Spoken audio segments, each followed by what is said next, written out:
Aircraft making a condensation trail is very similar in many ways to when you go outside on a cold day and exhale. You create a condensation trail. That little cloud is a condensation trail. Now, if you take a 2-mile walk on a cold day and you can turn around and you can see your condensation trail tracking all the way back for 2 miles. That's how crazy it is to think that what we're looking in the sky is actually condensation trails. The contrails, not the chemical, the contrails occur because of cold air, minus 30. It takes a high altitude, around 30,000 feet plus. There's carbon dioxide and water vapor in that exhaust. That turns to ice crystals, and that's what you see, the white stream behind it. Those white crystals of ice warm up, dissolve, and the smoke goes away. And it never lasts more than a minute. What we're seeing now, and I first could not believe it, and I started looking at the skies, and these are not normal. They're not natural. There's something going on. I don't know who it is or why they're doing it.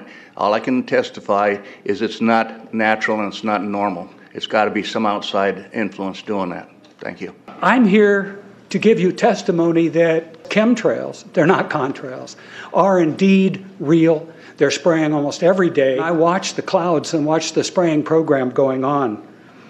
I want to tell you that we're in very great danger from the pollution that's coming down over us. And we've been led astray by the military-industrial complex, and they're responsible for the cloud's creation and weather manipulation programs. They're dark operations. That's why they're not out in the media. I look around and I see people are starting to look up and see this. Many times I've spoken about chemtrails, and I get this blank look on my face. What are you talking about? I'm saying, look up. As a pilot, before I fly, I look up. And so, boy, they're really out there working. When you look up at the sun and you see a white haze, that is aluminum floating in the air right now, and it's coming from the aircraft. There's a huge amount of aluminum being found because these sprays have aluminum, strontium, barium, manganese.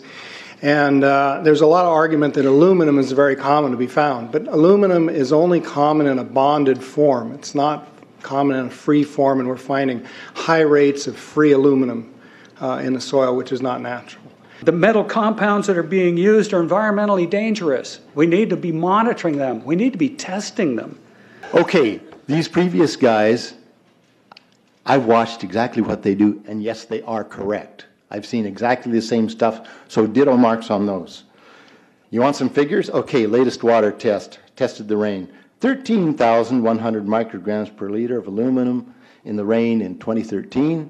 Normally, it should be 0.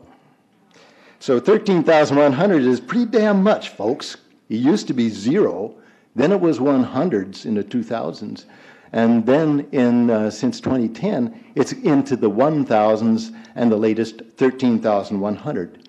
In the snow on Mount Shasta, pristine Mount Shasta, 61,000 micrograms per liter, 4 times the amount that is found in the soil up there. Where in the hell is this stuff coming from if it's not coming from the soil? We have clouds in the sky we've never seen before. Almost every day I'm seeing clouds I've never seen before. And NASA has been even named a few of these new clouds. It's really interesting, but NASA is a corporation. I want you to know that. NASA has also conducted a research program in what they call metallized fuels. We're actually putting aluminum oxide right in the fuel because it has 2 atoms of aluminum and 3 atoms of oxygen. So during the combustion process, it releases all that oxygen and dramatically increases efficiency, but it leaves the aluminum in the air. We got things coming from sky down, and it's a huge, huge problem. Because as it comes down, what happens is a couple of things. Is that it actually is in our air, we breathe it. And as we breathe it, it's actually going to go up through our nostrils, into our brain, easiest access to our brain frontal lobe. The contaminants that have been identified, which already been mentioned, are aluminum. Aluminum is the #1 free radical generator to the brain to cause early apoptosis, which is early death of brain, and it begins to set off the scar tissue, which we call the amygdalin, which is part of the chemical matrix related to Alzheimer's. I'm a neurologist practicing in Reno for 17 years, and in the past 5 years, I have seen the number of patients with Alzheimer's disease, Parkinson's, and other neurodegenerative diseases tremendously increased, almost quadruple. I became interested in chemtrails about 8 years ago when I was in Hawaii, and the Hawaiians are really being very vocal about it. I concur about the increasing number of Alzheimer's. They have been able to take the aluminum and micronize it, which means it'll stay up longer. But it also means, and I don't know if any of you have noticed some metallic taste in your mouth when they're spraying, but you inhale that, it goes up through your cribriform plate and through your sinuses and into the brain. As you heard, to spray nanoparticles, very small particles. These nanoparticles, they basically trigger a programmed cell death in the brain, and that is the ultimate path we see in Alzheimer's. That's problem number one, because when we look at the Alzheimer issue, we say those are the old. The real problem is, and the real scare I have, is as I am a father of 2, I am a grandfather of 3. So the drama is our children. ADD started in the 70s. Autism was not on the radar. There was no documents, there was no information. It was 1 in 100,000 children. Today, what we have is 1 in 48 boys. I was part of the early group that was looking for aluminum in ADD and ADHD. And all of those children that started to develop those phenomena had high levels of aluminum. When we figured out protocols to detox them out, to free the body of those particular contaminants, what happened is that their brains came back. When we do this to the age, it doesn't come back as quick, but it will come back. But I'm seeing Alzheimer's in 56 years old. Back in the 70s, Alzheimer's when you were 80. If you remember 8 to 10 years ago, there was this big move to get rid of aluminum from underarm deodorant because it would cause Alzheimer's. Look what they're doing to us now. I want to give you a little bit of history on the background behind nanoparticles has been described before.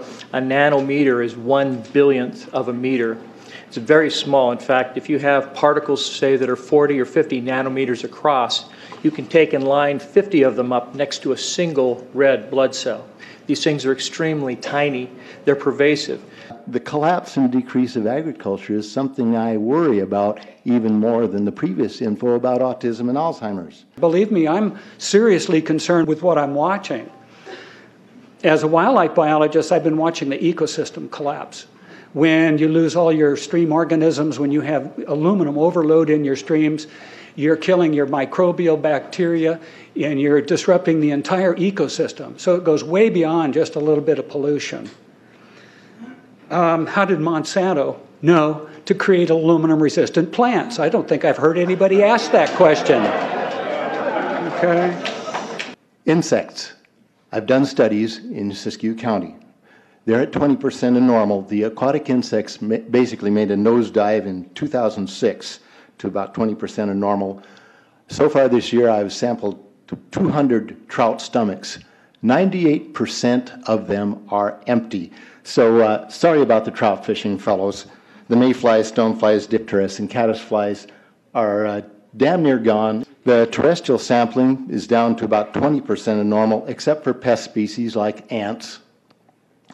We're seeing a loss of the major bird species, and as the gentleman said, the ecosystem is unraveling, and Audubon's been telling you that for years. The materials that are going into the environment right now, aluminum oxide nanoparticles and barium nanoparticles, these just happen to be the same materials that they use in nanothermate explosives. And so when this stuff settles down out of the air into the environment, it is small enough to be absorbed through the root structure of the trees in the forest. And so when there's a forest fire, and there will be a forest fire, those fires burn dramatically hotter. The point is that the cost of firefighting, the cost in the healthcare system have nearly doubled in the last 10 years. The amount of acreage is lost because of fires. The impact on human health is dramatic. I personally tested water and aluminum, and I found aluminum had 47 times the normal expected amounts. Strontium had 10 to 20 times the amounts. Barium was 20 times. This is what the stuff looks like here. Collected, it looks, most people just think it's a cobweb, but I tested it, it has outrageous amounts of barium, strontium, and aluminum, but they destroy the sample, so I'm not letting this get away from me. You know, these tests are international. in scope. We're seeing this all over the world, guys. Okay, pH of acid soils is 20 times more alkaline. The aluminum in the soil has doubled in the last 10 years. The rain normal was 5.6. It's 20 times more alkaline. Aluminum blocks essential nutrients. I am unable in my garden to restore normal pH, and that's because nanoparticles are now in the circulatory systems of both plants and humans. The Air Force conducted a study starting in 1993. It was called In Vitro Toxicity of Aluminum Nanoparticles in Rat Alveolar Macrophages. That's a real fancy way of saying testing the effect of aluminum nanoparticles on the white blood cells in the little air sacs in your lung, the alveoli. And what they found in this 8-year study was that these particles, when you're exposed to them long enough, it suppresses the ability of your white blood cells to defend you from airborne infections coming into your lungs. So it suppresses your immune system. But they also found that these same particles, once they get into your system, they can actually go through the barrier in each one of the cells. They get inside the cells, and these particles can actually suppress the ability of mitochondria, which are in the cells that help to gobble up toxins and things that would be harmful to the nucleus and the reproduction process of the cells in your body. These processes are suppressed, and so essentially by breathing this material in, your immune system is dramatically suppressed. I wrote to the federal government because Air Force wrote a book, and on the first page of the book they said, we're going to control the weather by the year 2025. I asked them, what are they doing spraying these chemicals on the public? I said, there's violation of United States Code 50 USC 1520, which prohibits the American government from experimenting on the U.S. citizens with chemical agents. I said that law also requires who's ever experimenting, when the federal government does it, that they have to report to Congress within 30 days. They wrote back, they said they don't know what I'm talking about. We have enough evidence that there's this spraying going all over the place. We were warned about the takeover of our freedoms by the military-industrial complex by both Eisenhower and Kennedy. They're gaining traction on us, folks. We are in trouble more than just a spraying program. All I can say is it's about time we get up in arms about this, because it is affecting our health. It's high time that we as citizens of this great country take action. Board of Supervisors in Suffolk County, New York, they outlawed geochemical engineering. Hawaii passed an ordinance prohibiting geochemical engineering. I urge you to bar geoengineering in Shasta County and pass an ordinance. At least ask some damn questions. What the hell is all this aluminum doing here? Why are the trees dying, fishes dying? Why is there Alzheimer and aluminum spiking? And why are these fibers on the ground here in Shasta County? Thank you. Thank you, Mr. Mormon. Today, the Shasta County Board of Supervisors has been the beneficiary of some sincere, passionate, and knowledgeable comments. And I thank you for those. I am in agreement with my colleagues about sending letters and a call for action, but I would hope that we could go a step further. I would like for us to send a copy of this video where all of you spoke today, all 2.5 or 3 hours of this testimony, to be sent to our senators and our U.S. representatives, and also our representatives in the state of California. We'll do that. Let them listen to the passion that came out of this meeting today. Thank you. You have the motion in front of you. I think it's understood. All in favor say aye. Aye. Any opposition? Motion passes unanimously.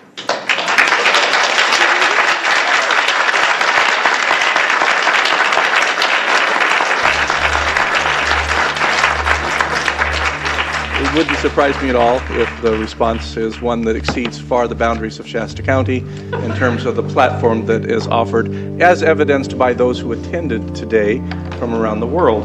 That's very impressive.